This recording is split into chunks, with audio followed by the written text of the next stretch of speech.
Hello, I am back for round two. Nadia is very ill at the moment, so you may hear her like meowing and yelling at me. Anyways, I guess this is my official second blog, and I just wanted to kind of talk a little bit more about the Journey Home podcast and really where the idea came from, what you can expect, and anything else that comes up from this conversation. I probably will do a separate podcast on this, and I'm still kind of deciding what I view as the difference between a vlog versus a podcast. But while the inspiration is still fresh and hitting, I wanted to film again. So here we go. Podcasting is something that I have been interested in doing for a while now. I'd say since Emotion opened, which at the time was Axis Yoga Studio. We've come a long way. That was back in 2017. And I remember a lot of requests for certain workshops, things about nonviolent communication, the chakras, Ayurveda. At that time, I was also very interested in things like astrology and numerology, which is, again, a separate topic that I'm going to get into at some point as well. But I thought that podcasting could be a really great way to get conversations going around this kind of stuff. And while workshops and trainings and all of that are awesome, what's great about a podcast, or what I'm now realizing also a vlog, is that it's there forever. And so the seed had been planted, and a couple of my girlfriends, Chelsea and Catherine, had started a podcast of their own, Heart and Soul. Shout out to Heart and Soul. It is still a podcast that I was actually recently hosted on. And Chelsea decided to open her own podcast specifically for mothers. So it's really cool just to think about how far they've come since then. But I was hosted on their podcast and absolutely loved it.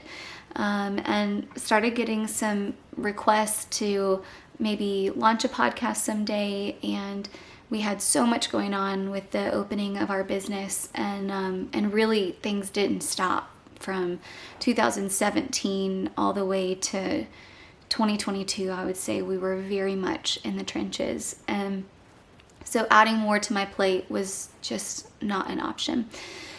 But 2022, we really got to establish a little more work-life balance. We have an amazing team, and a huge shout out to all of our incredible instructors, our incredible coaches, our front desk staff, our smoothie bar team, and Olivia, who a lot of you guys that will be watching this vlog already know.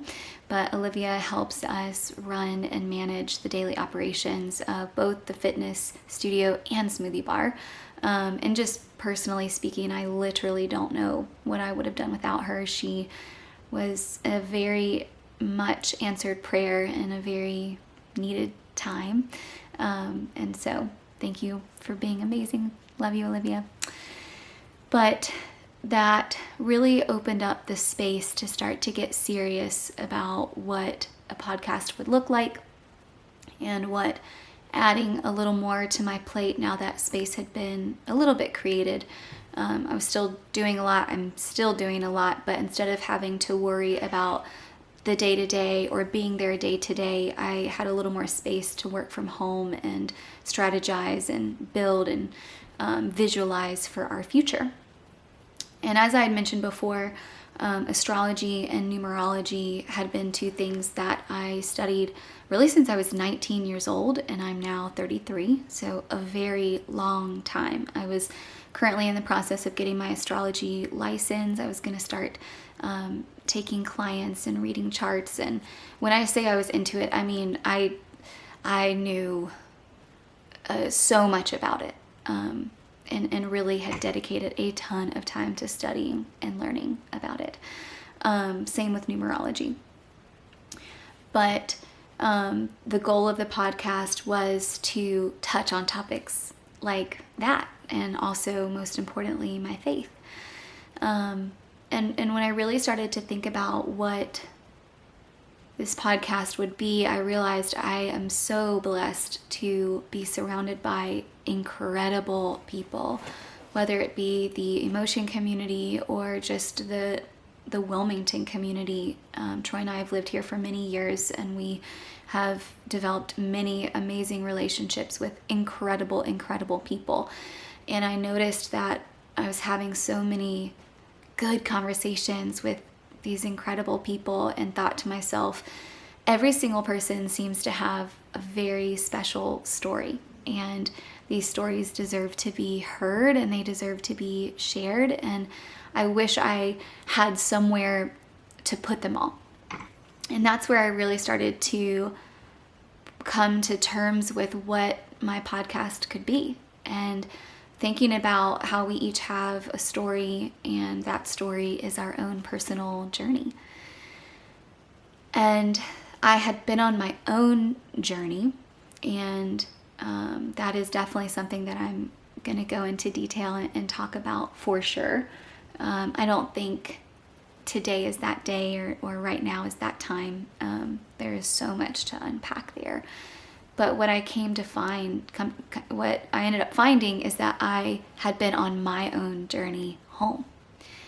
And that journey coming back home to myself was really reclaiming the power of loving myself without condition. And ironically, that is why Troy and I opened a physical space in the first place, is that he and I shared a really amazing, deep love. We had just gotten married 2 months before we opened, and 2 months before this opportunity presented itself, and still share a really amazing, deep love. And we wanted to take that love and spread it out. And when Emotion opened, again at the time Access Yoga, I had no idea what journey I was about to go on. And really from 2015, so the year that Troy and I got engaged, all the way to now, it has been this tremendous journey, and at times an adventure, and other times a nightmare, and other times bliss, and other times my darkest points. And what I found through all of that is, until I came home to myself, until I appreciated myself without condition, I really didn't have the capacity to extend that truly to anyone else. And that's what we had built Emotion on. And so in coming to realize that I was on my own journey, I think I'm going to turn this TV off. There we go. I realized I finally had come home. And that is something that I will always be in the process of, is coming home to myself. But I got into a place of not only not loving myself, but if I'm being honest, it was that I loathed myself. And that was a really interesting concept and realization to come to terms with and to try and unpack.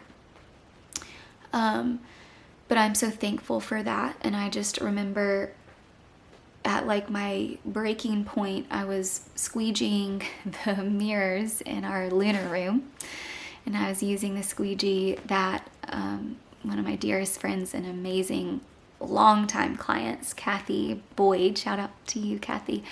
She'd given me a squeegee and had taught me how to properly squeege. She owns her own house cleaning business, and I don't think squeege is a word, so she had taught me how to properly squeegee.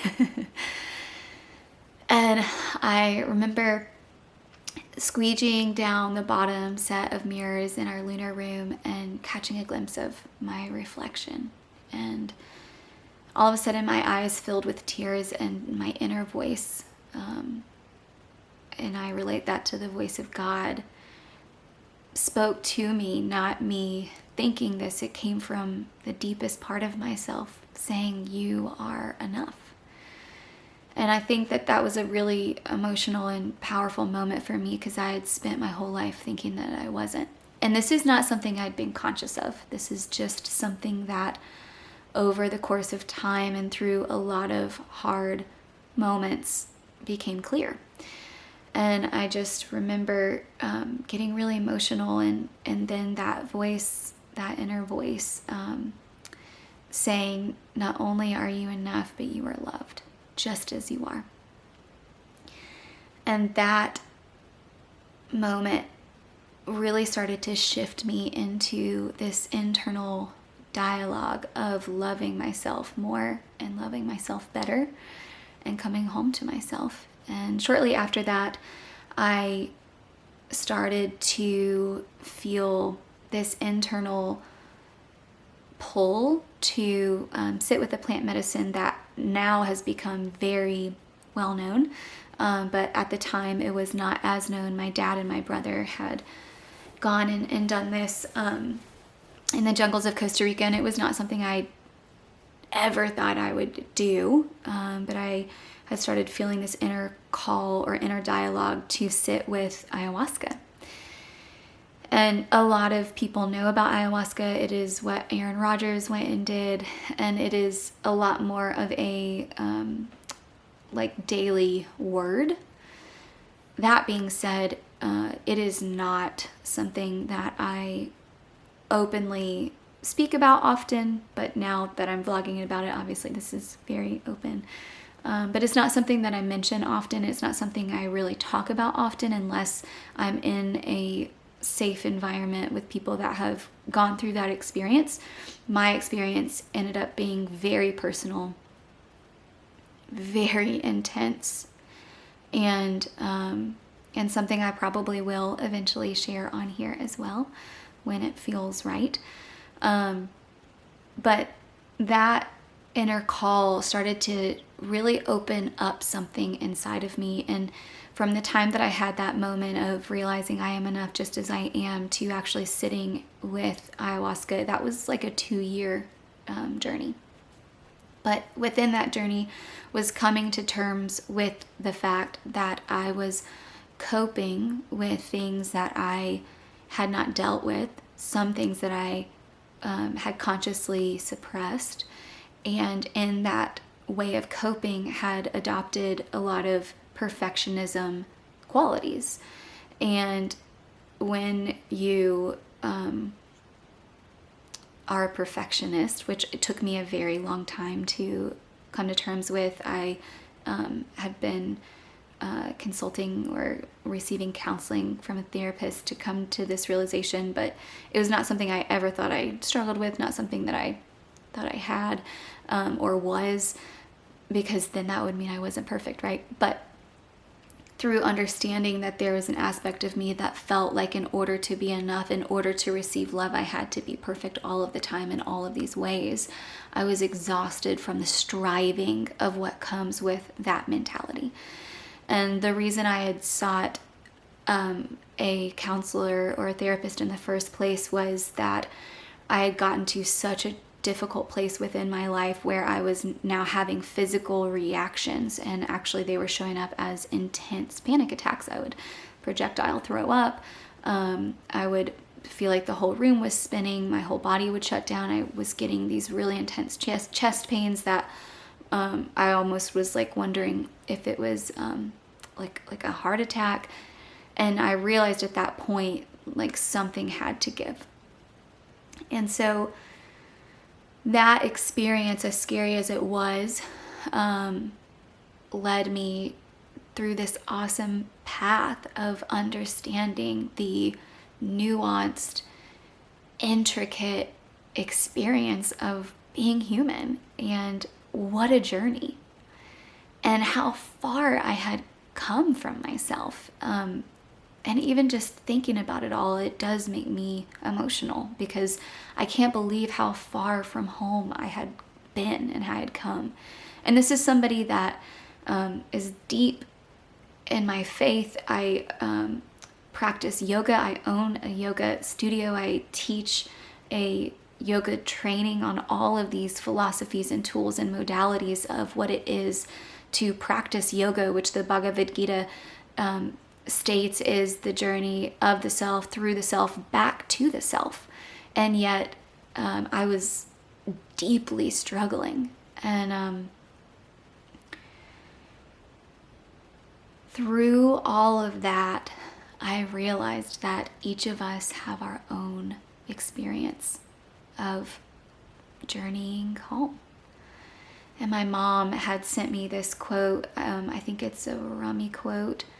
I want to be exact here, but basically the quote in essence says, or actually no, it's a, what's his name?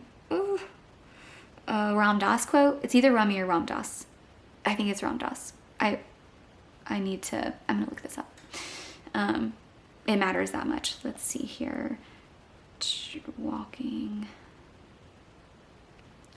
each other home quote. If necessary, I can just cut this part out. I forget that you can do that. It's Ram Dass. We are all just walking each other home. Okay, very simple. Should have remembered that. Anyways, she sent me this Instagram post that had this beautiful artwork of this girl like walking on this pathway up into the stars towards the moon. And it dawned on me, like, that's the whole point. The whole point is that we would come home to ourselves, and through that journey of coming home to ourselves, we would use those tools as guides for the other heroes on their own journey home. And I realized how many people in my life I have the opportunity to have these conversations with that have slayed their own dragons in their own journey of resilience to come home to themselves. And that I had gone through that journey. And it is a intense and very, at times, heavy and uncomfortable journey that not a lot of people, even those close to me, know about, because it was so personal and so confusing and confronting that I really didn't even have context for it. And in that journey, I also realized I carry a lot alone. And that is not just me. That is a lot. That is most of us. So many of you will probably be watching this right now and be like, oh my goodness, I always feel like I need to be perfect, or I feel like I need to be striving, or I've also had panic attacks, or all of these things that I'm saying. It is the human condition, and at the very least, the condition of how we're living right now. We are not well, but we are equipped to be well.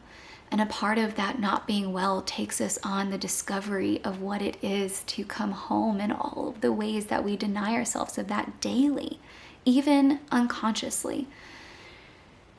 And so the goal of this experience, the goal of this next journey, is to share with this amazing community what it is to be human, and what it is to be courageous enough to walk on your own journey home.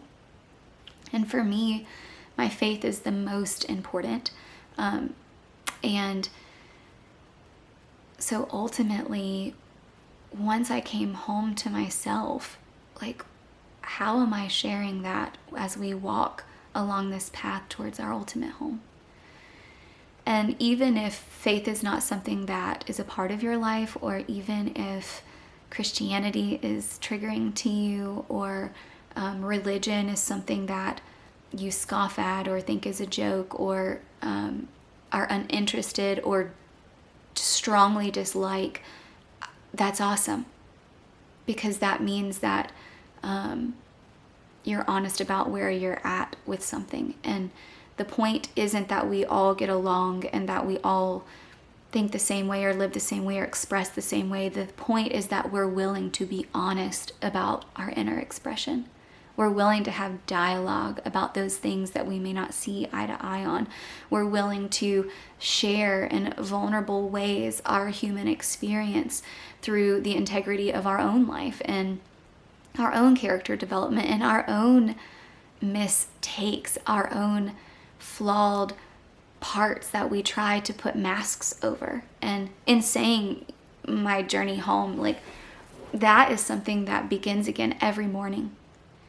And that is something that I will constantly be unpacking. And there are parts of my journey that I thought I had gotten beyond, only to find a few miles down the road I'm right back at. But the point is that I am aware of that journey, and that we would bring awareness to this journey, and that we wouldn't look at each other's lives through these screens and these lenses of thinking that we are ever alone. You are never alone. And in my darkest moment, I felt so alone.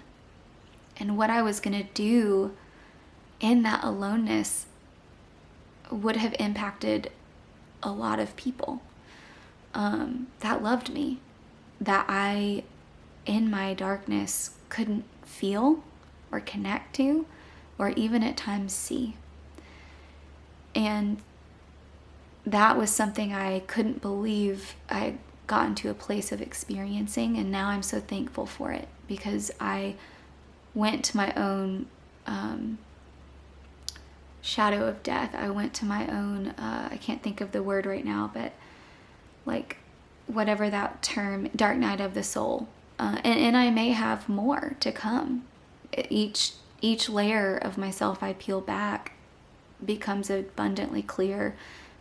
There is just a whole new experience underneath it. And I'm trying to do a better job of using I, because sometimes it's easier to say we, and sometimes it's important to say we and not always say I. But when we're talking about our own personal experience, I can be really powerful, to really have to sit with the fact that this is something that I need to feel personally and to go through. And so a part of Journey Home is being willing to not go to those hard places. And I'm so thankful that we live in a time right now where that is very normal. And not only normal, it's appreciated and accepted. A part of Journey Home is celebrating what the human experience has to offer, and all of its resilience, and within the pain also the joy and the beauty and the play and the laughter and the community, and realizing that within our grief we can still be experiencing joy, and within our joy we can still be holding space for the neighbor right next to us that is experiencing pain, and that being a human is messy, and there will be experiences even within this journey that may make me question why I did it in the first place, and that's a part of it. But I think the main goal, as my time throughout this life becomes more and more valuable because of the amount of opportunities that we get introduced to the longer we experience this life, is that there would be a place that would share honestly about conversations and human experiences and lessons and all of these things, that it would be shared in a place that we can continue to come back to. And I cannot wait to start hosting guests on the Journey Home podcast. I am so excited for the lineup that we have so far of people that are going to get to share their stories and their journeys. And I'm just so excited for this adventure. And I want to be transparent. I want to be honest. I want to be willing to have hard conversations, and also realize that there are going to be topics or things going around in the world that we may not get into, and that's okay too. But that within this space, it would be held from the lens of love without condition. It would be held within the lens of being willing to have hard conversations. It would be held within the lens of being willing to be playful and loving and enjoy things like laughter and joy, community, and also the reality of what it is to be human. So I appreciate you if you are still watching this video and are willing to go on this journey with me and all of the amazing people that are going to be coming along as well. And I hope no matter what, that perhaps this has brought you just one step closer to coming home within yourself as well. Happy Friday if you're watching this today. And if it's not a Friday as you watch this, I hope your day is amazing. Thank you. And I love you.